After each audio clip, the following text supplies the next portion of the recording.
Over on the mountain, Captain Picard and myself had split up. He went to the probe to try and disarm it. I went for Soren. As Soren was crossing a bridge, I stepped out so he could see me. And he was pretty surprised to see me. He reached for his weapon, but I was already moving toward him. He pointed his weapon at me, but I grabbed his arm and slammed it a couple times on the railing until he dropped it. Then we got into a fist fight. Now I have advanced combat training, not only from Starfleet, but most of my downtime is spent on the holodeck fighting.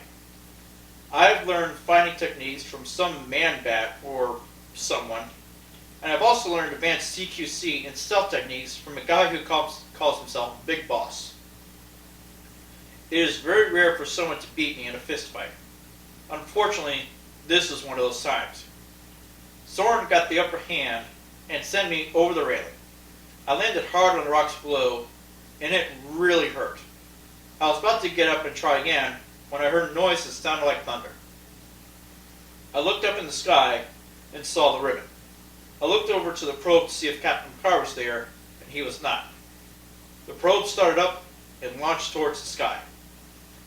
I watched it go up until I could see it no more. Then it hit the sun, and just like Amagosa, it got really bright, then really dark.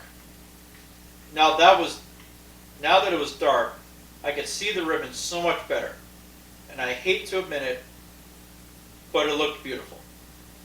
I saw Soren get as high up as he could. He lifted his arms and embraced the ribbon.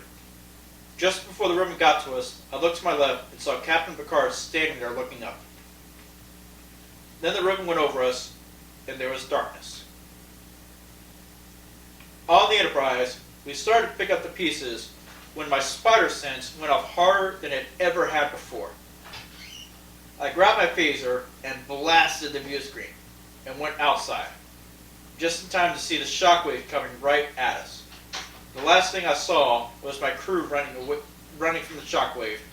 Then it hit us, and there was darkness.